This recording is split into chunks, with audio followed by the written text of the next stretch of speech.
nothing happens in life but that it was God's will. As they say, everything happens for a reason. So as we go into this recession, I try to think, as a person of faith, what am I supposed to be learning from this? What are the lessons here that God wants me to learn? And whilst I don't have a definitive answer to that question, I have noticed some benefits. We've started to become more grateful, less wasteful, and we've started to take better care of what we already have. These are things that I should have been doing all along, but this economic downturn has forced me, has opened my eyes to look at things in a new way. And for that, I am grateful. Assalamu alaikum. My name is Dr. Gemma Elizabeth from ourmuslimhomeschool.com and the podcast Raising Mums. And it has been a while since I did a relaxed sit-down video just chatting with you about things that are going on. So we all know that the cost of living has gone up. We know that experts are warning that the UK and many other countries are going to go into a recession.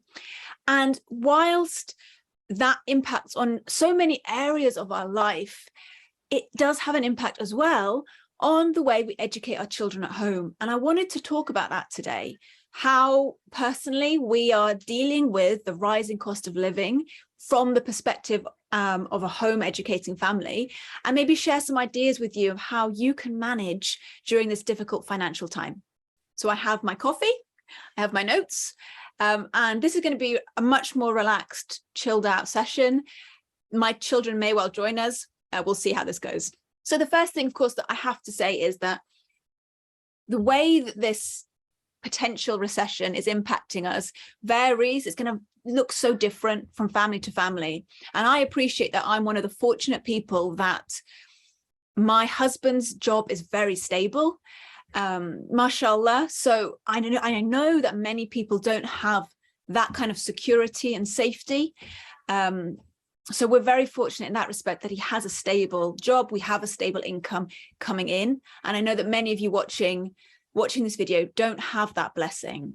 And the way that these difficult times are impacting all of us is going to look different, especially if you're living in a different country from me. But I want to just dive in to some of the things that we're doing in our home to ride this out as a homeschooling family.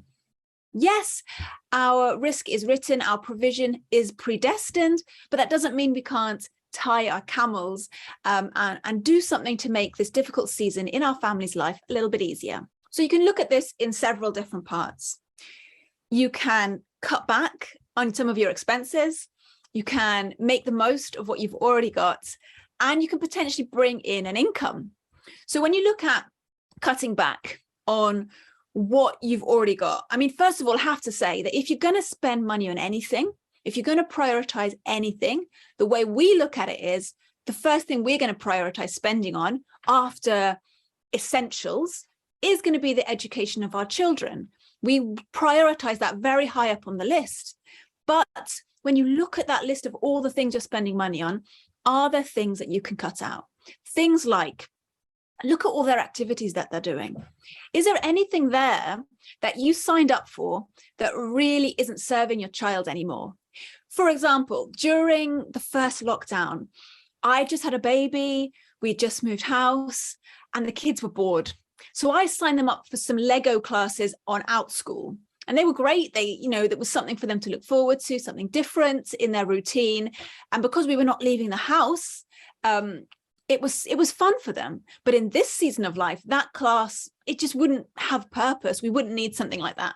So have a look at all the classes your kids are doing, all the activities, and see if there's somewhere you can cut out. Now, we're not personally going to be cutting out anything because we've already made that call previously. Everything the kids are doing right now has been very intentionally chosen. And to be honest, all of those classes are run by individuals, by small businesses who I want to support with our money. So we will continue to do the classes we've already signed the kids up for those reasons. The next thing you can look at in terms of cutting out some of your expenses, look at your subscriptions. I did this recently. Have a look at all the subscriptions that you have signed up for your kids that maybe they're not using anymore. And we have done this as well. We are going through them. I've cut back on a few things. I'm a big fan of reading eggs, but my daughter's finished it. She's completed it, mashallah. So we don't need to subscribe for that again. Although my little boy will soon be joining, reading eggs soon, but he's not there yet. So we can cut that out. We've stopped our Audible subscription because I've just accumulated so many credits on there that really I just need to get through them rather than continue paying for that subscription. Hi. I'm doing a video. All right, come and sit over here then while I do my video. What is this for? That's my microphone. Don't touch anything, okay? Let me keep talking. Okay. Promise? Yeah. Okay. I don't know what I was saying. All the bushes. And so did Pete. So continuing on from that, don't buy anything for your homeschooling year until you look at what you already have. And it sounds really obvious and straightforward, but so few people do that. Before you dive into a new curriculum, before you go buying new things on Amazon, double check what you already have on your bookshelves and what digital products you've already purchased. And I did this recently as well myself. I went onto my email and I checked what years I had bought for Math Mammoth. And their copyright laws say that you can use their product multiple times within the same household, but you can't share that outside of your home, outside of your family. So I can use that with all the kids, but I didn't have the year that I needed. So I went to my bookshelf and I found this old Saxon math curriculum that I can reuse with my daughter this year. So check what books you have, check what literature you already have on your shelves, see if, even if the curriculum you are using suggests you use a certain book, is there something else that you can replace it with if you don't have that specific book? And of course, if you have a lot of things on your shelves, homeschool curricula, any kind of books that you're just not using and you know you're never going to, you can sell them. And homeschool curriculum usually hold their value really well. The best place, in my opinion, to sell these things is on Facebook. There are a lot of groups that you can join and buy and sell. So whether you're looking for something that's secondhand or you have something to sell, get onto Facebook and sell it over there. If you don't want to use Facebook, then eBay is a great alternative to that. But I do think Facebook is a little bit better and there's more variety and more choice over there. I just want to pause for a message because I have an upcoming course in October that I think you might be interested in joining. I've been working officially with home educating parents since 2015, and I have learned that the single biggest factor that determines whether or not that homeschooling family thrives, whether or not they are able to give their children an excellent education at home, and whether or not they can keep doing it year after year. The single biggest factor that determines that is the well-being of the mother, in particular, the way that she feels. If you are ready to fully embrace and step into your role as a home educating mother, if you want to say goodbye to self-doubt, worry, and confusion, and fully embrace the life that Allah has given you as a homeschooling mother, then I want to invite you to join my upcoming mini course this October called Enough to Homeschool. The link for that is in the show notes to this episode. Click on it, join us this October because you are enough to homeschool. And I'd love to see you fully embrace your role as a home educating mother. And going on from that, if you don't have it on your bookshelves, if you can't find it online, sometimes people give them away for free as well in these Facebook groups. If you can't find what you're looking for, there's always the library. Even if you live in the smallest of towns, but you have a library, go there and you might be surprised what they have or what they can bring in from other libraries for you to use. We've got to know our librarians. They know my kids by name now, and you'd be surprised what you can find in the library. Our library has the option as well to borrow digital products. ebooks and audiobooks. And we use the app Libby, Libby. And so we can download audiobooks from the library and ebooks without even leaving the home, which is fantastic, and it's free. So I don't know, of course, where you live in the world, if that's an option, but look into it. Get that app, Libby, and see if your library is on that list. I think in America, you have Hoopla as well.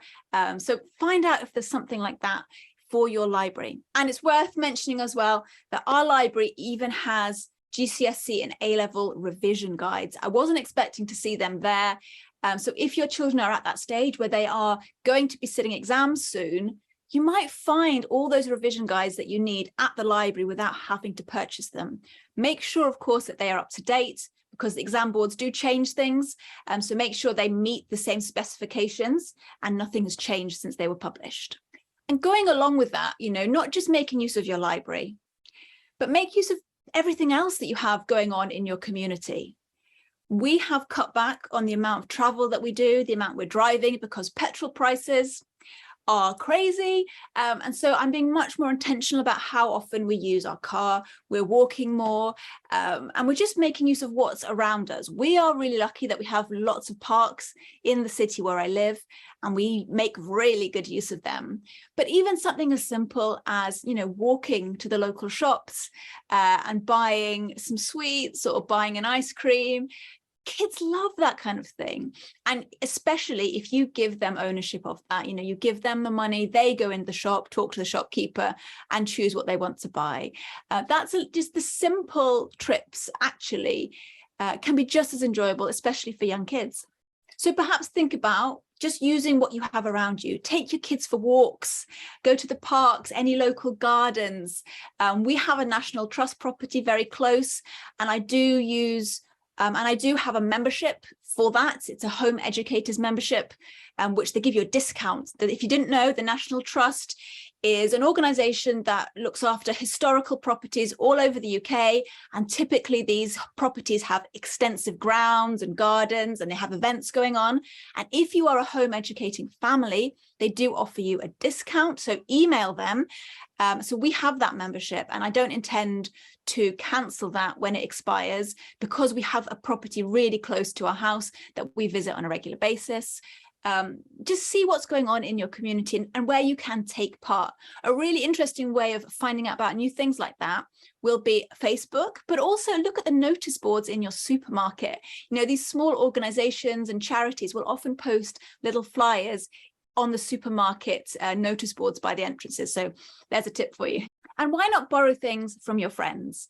Ask around amongst your friends, ask in your local homeschool co-op and homeschool groups if anyone has a math curriculum, a history curriculum that you can borrow. And this is particularly helpful if you know it's something you're not going to use again. If it's only for 1 year, or you don't have other children who are going to be using it, you can just borrow it from a friend.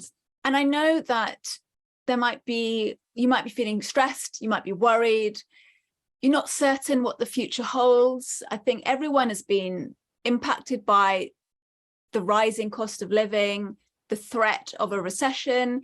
It's impacted a lot of families, especially if you're a single income family. And I hope this video has given you some ideas that, you don't need to lose hope. And if you have, the purest of intentions of why you are choosing to educate your children at home, then Allah will help you. Allah will help you get through this. He will open doors for you. So I would love to know what you are doing, what steps you are taking to save money, to make the most of what you already have, so that you can continue to educate your children at home. Let us all know. Tell us in the comments below, and maybe what you have to say will really help someone. Take care, everyone. Have a beautiful week. Assalamu alaikum. Don't forget to join us for Enough to Homeschool this October. Go to enoughtohomeschool.com or click on the link in the show notes.